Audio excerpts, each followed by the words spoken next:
Alright, so I just beat Prototype 2, and gonna be giving my review here.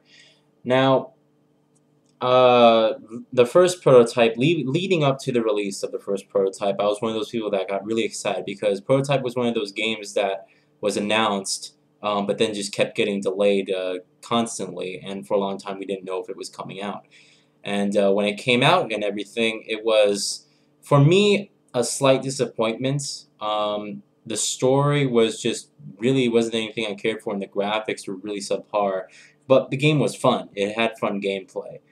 Now with them talking about a sequel, casting a new character here, which I really didn't think they needed to do to begin with, a sequel. Um, uh, there was leading up to this release of the sequel, I was just, I'm looking at the gameplay and I just thought it was going to be the same rehash thing over and over again. Now, what Prototype 2 delivers is a better story overall. It has a much better storyline. James Heller is, I would even go as far as to say that he's even a better character to cast off with, because Alex Mercer was really just that kind of guy that he was just, it was like a revenge. The whole first game was about revenge, and with the sequel here, this one's more emotional. It goes and tries to basically capture the player's emotions, because you're playing as a father here who's trying to save his daughter from all hell breaking loose, and all he wants to do is save his daughter. All right, and you learn very quickly. At first, they tell you she's dead. His whole family's dead, and he blames it on Alex Mercer. Then he realizes that no, his daughter is not dead, and it kind of goes, that kind of raises the bar as far as the storyline goes. It kind of puts a big twist on there. Now, with an improvement to the storyline and also the graphics, they had some cool effects there, especially when it's raining. You can see point light reflections off of the ground, so some cool, you know, DirectX 11. It's not even DirectX 11 because it's on consoles, but it had some nice effects on there for water and reflections and whatnot like that. But keep in mind, it's not anything like great. Like, the game doesn't look amazing. It doesn't look. It looks basically subpar.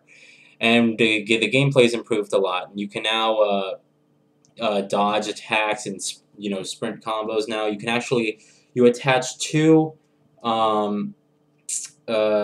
you attach two different powers to a button. So, for example, if you want the hammer fists, you can press square to use those, or X on the Xbox controller. And if you want the whip fist, you can do triangle with that, and you can string them together like combos. So it's a huge improvement over gameplay. Now, with all these improvements in story, gameplay, and graphics, you would think that this game would be a lot better than the first prototype. And I'm sorry, but I found the first prototype to be a lot more entertaining than this. And the reason is because even though the game has improvements on all those different game mechanics, it's because of its repetitive mission structure that this game just becomes boring really quickly. All right, you're going to be basically going to talk to someone and going to blow shit up, more or less. That's all you're going to be doing. You're going to talk to someone, they're going to blow stuff up. Going to talk to someone, going to blow stuff up. It's like the same, constant mission structure. Just go talk to someone, blow them up, or blow something up, and it gets really boring really fast. I couldn't play this game for more than 2 hours at a time. I just got bored of it. I didn't want to play it anymore. So, and the first prototype was not like that. You had a lot of chase scenes in the first prototype. There was lots of more boss fights. Like this one has boss fights, but you're always fighting the same type of people, the infected people. So you're always fighting the guys with the blades who have the same powers as you, and then you realize that, okay, this person has a new power, now I have to dodge this, and then I have to string together this combo, and there's a pattern. But then compared to the last one, like the boss fights in the first one were much more enjoyable and much more, I think, better laid out than this one. Also, the first one was much longer. This one is only about 8 hours, I would say. And I try to do side missions, all right? But the side missions are just, they're not really good at all. All right, they're really just uninteresting. It's like an arcade rack up point thing, and you know, like the first one had. But I just think that they're not as interesting to play through as the first one. The whole leveling up system has been changed. Now for completing a mission, a story mission, you'll gain an upgrade point, and that point can be spent on your speed. It basically takes everything and it condenses it down into one specific category. So you have one for speed, blocking, health regen, mass, and just strength overall or something like that. So by getting these points, there are blocks that you have to fill and that you have to fill. So this one point would go into one block. So if I want to upgrade my sprinting speed, it would say, okay, your sprinting and jumping speed are upgraded by 50% if I just select this power. And you know, that's how the upgrade works. I didn't like completely max him out. You know, by the end of the game, I didn't at all. So unless I think you might be able to gain more points by doing side missions, of course, if you really want to get in there. But you know, the odds are you're not going to want to spend much time doing side missions and probably just want to get through the main story, just like I did. And I'm the type of person who really likes to get into games. Like if there's side missions, I'll do them. I'll try them out. But at the same time, it's like though they have to be fun. You know, they have to be varied. I don't want to constantly be doing the same thing over and over again. So that's how the upgrade system works, and in a way, I think it actually took a lot away from what the first prototype did correctly. Is that in the first prototype, you were able to upgrade everything. You were able to upgrade your powers, certain powers, your health, and certain types like your health regen, more health from getting consumes. You're able to upgrade your jump and sprinting separately. So if you wanted to jump higher, you could. But if you wanted to, you know, sprint more, you could do it on that. And everything was done with evolution points. And you gained evolution points by doing various just stuff around. I mean, even exploring new places, capturing orbs. I mean, that's another thing I want to mention is that there doesn't seem to be any. They took away the orbs and they instead got this weird dead drop box or something like that. It's a weird thing that they have going on there, and I didn't really care to go look at all, but I thought the orbs were much better done in the first prototype. But yeah, I just in comparison to the first one, it's not as fun. All right. Now the game standing on itself by itself as just one package, you're gonna get like an 8-hour campaign here. But you have other side missions, and it's an open world game. So depending on how much time you want to get in there to do side missions or just to mess around, that could, you know, increase your gameplay time. So, and by purchasing the RadNet edition, as you all know, you get 55 pieces of free DLC downloadable content, which are basically just side missions and other events. They're really just nothing like, it's nothing spectacular. Let's just put it that way. But it is free content, which is nice. Now, my thoughts on the studio, Radical Entertainment, which was closed down by Activision. Activision decided to close it down. Here's the funny thing. They closed down the studio, yet this game, the end of the game, it sets it up for another sequel. So either Prototype 3 isn't going to happen, all right? Or Prototype 3 is going to be developed by something or someone other than Radical Entertainment. I really think, here's what I think they should have done. I think they should have never made a sequel to begin with. What I think they should have done is made an end game DLC. All right, that really added, like, let's say an 8-hour campaign, an 8 to 10-hour campaign to the original prototype, and it would cast Alex Mercer and basically, as you know, and at the same time, just like him doing whatever it is, you know, that he was doing leading up to this game. That's another thing I want to mention is that right from the start, you're going to dismiss the story because it takes Alex Mercer, who wasn't a bad guy. He wasn't a bad guy to begin with. He wasn't a good guy who just, you know, would save citizens and everything like that. But he wasn't the type of person who would purposely inflict damage on another because he felt like he wanted to. And this is how they portray this character. I don't care if you're the damn story writer. Alex Mercer is not a bad guy. He isn't. You had us build this relationship with this character in the first game of someone who just wanted to, find out what was happening to him and ultimately set things right. In this game, all he wants to do is cause destruction and just unleash hell throughout the city. And spoiler alert, you actually find out that he unleashes the virus again in the city, basically infecting others, and creating other infected, or I'm sorry, other what do they call it? Other evolved just like him. So I'm sorry, but Alex Mercer would never go into somewhere. He would never unleash the virus again, even if he had the power to.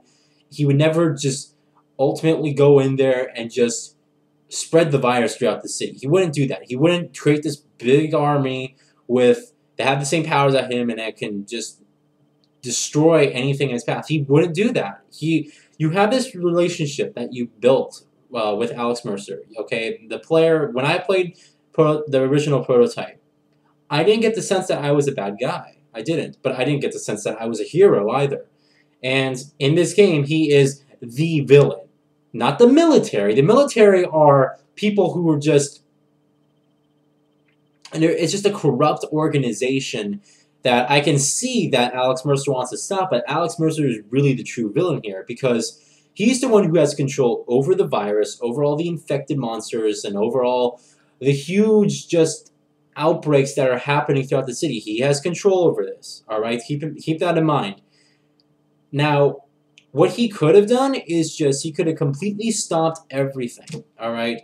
And they could have done this in the endgame DLC for the first prototype. There could be a mission where you would have to sneak in, all right, or basically just go. You went back to Gentech, for instance, and you would just, destroy everything. Imagine that. Imagine a fight, like a hand-to-hand fight, or something just really cool, like a mission where you're actually inside the Gentech building, all right, and there'd be glass and labs everywhere. You'd have some really cool design choices there for a video game.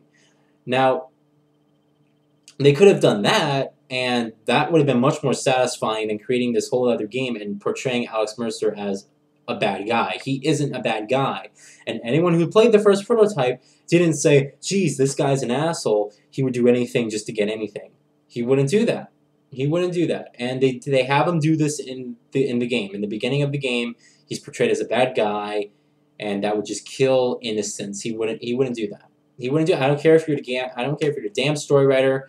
You don't create a relationship with the character of a first game and then completely do a 180 and have him become this ultra huge villain guy who just wants to destroy everything in his path and get revenge. That's not who he is, all right?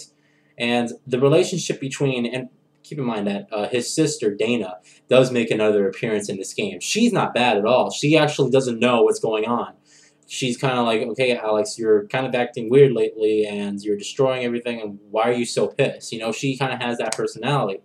So she's in the game, but in the first game, when you met with her, she was always the type of person who would just set Alex on the right path. And in this game, Alex basically tells her to fuck off, more or less. So, I mean, they really just ruined the story for me. That as far as the character, they ruined the character in this game, and it would have been a lot better if they came off with this. If they could have had Alex be a bad guy like he was, but he could have had like this weird infection or some weird thing, or maybe the virus is controlling his mind. But they never explained any of that. They never said the virus actually controls your mind and makes you want blood and just ultimate war.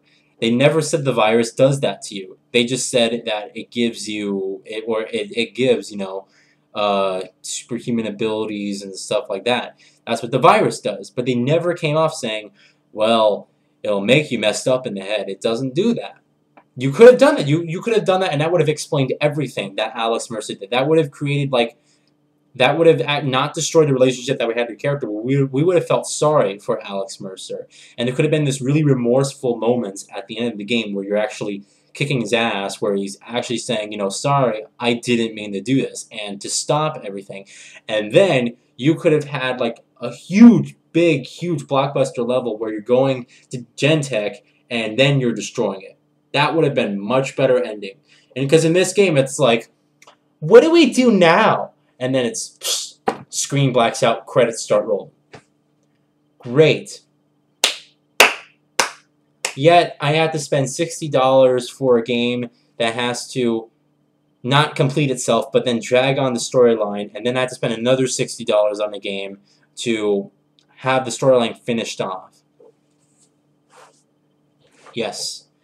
I hate these games that do that. I mean, it's the to be continued thing is it's getting old now. What you can do is you could have created a satisfying ending and then have it again make another sequel.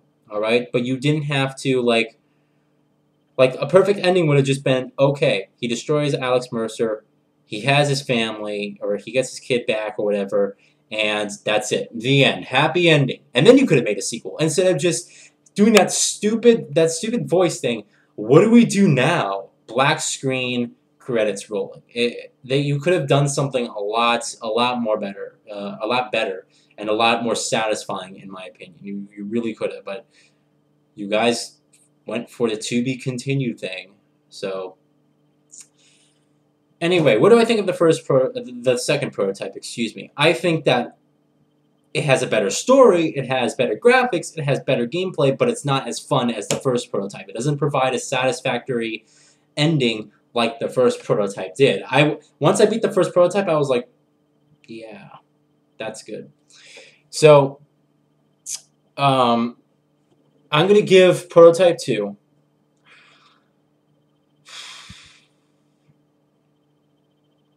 I'm going to give Prototype 2 a 7, alright? And I'm kind of being generous there because I kind of want to give it a 6, but it's not really that bad. There's nothing really broken with the game. It's just boring and not fun. But if you haven't played Prototype at all, go play the first one because it's cheaper, it offers a longer experience, and a better one at that. And then come back and play the second one when you can get it for a cheaper price. And then, let me know what you think, alright? But that's it. Probably won't be playing this game again. Probably won't even be remembering it. It really isn't a memorable title at all, and it's kind of disappointing that they really just did that with this whole story and the characters. That really just pissed me off. But they're done. Radical Entertainment is done, and my personal opinion on that is, well, to be honest, let's talk about Activision for a little bit. Activision spent a lot of money on marketing. It's not like people didn't know this game was coming out, alright? We saw trailers, you could buy hoodies, and all these different apparel lines, and this game got attention. It did. There was constant, developer diaries and trailers and gameplay, there was all that. It got attention. I think people didn't buy it because they looked at it and they said, it looks like the same prototype. It looks like the same exact game, just a different character. And, I think that if they would have done more to actually change the gameplay, dramatically, I'm talking about, a core gameplay change. We need a core gameplay change. Call of Duty needs a core gameplay change. Halo needs a core gameplay change. What? What I mean by core gameplay change is when you look at a game and it doesn't even look like the last, like its predecessors, for instance. For example, when you look at Battlefield Bad Company 2, and then you look at Battlefield 3, it doesn't look like the same game. It doesn't. Alright? You can definitely tell. It looks different. That's what I mean by core gameplay change. If they could do something like that, then I would have been a lot better. Change the camera angle, change some of the controls around, or change the scenery. This takes place in the same New York. It's already been destroyed. So you're wandering around, running around on rooftops and everything. This same New York that we've been to, and it's all destroyed already at the beginning of the game. I think if they could have moved it to a different locale, it would have been a lot better. Maybe even if they could have done something cool, went to Chicago or Los Angeles or something like that. But no, they wanted. It's New York. Every single game has to take place in New York for some reason. But alright, I'm dragging on too long. That's it.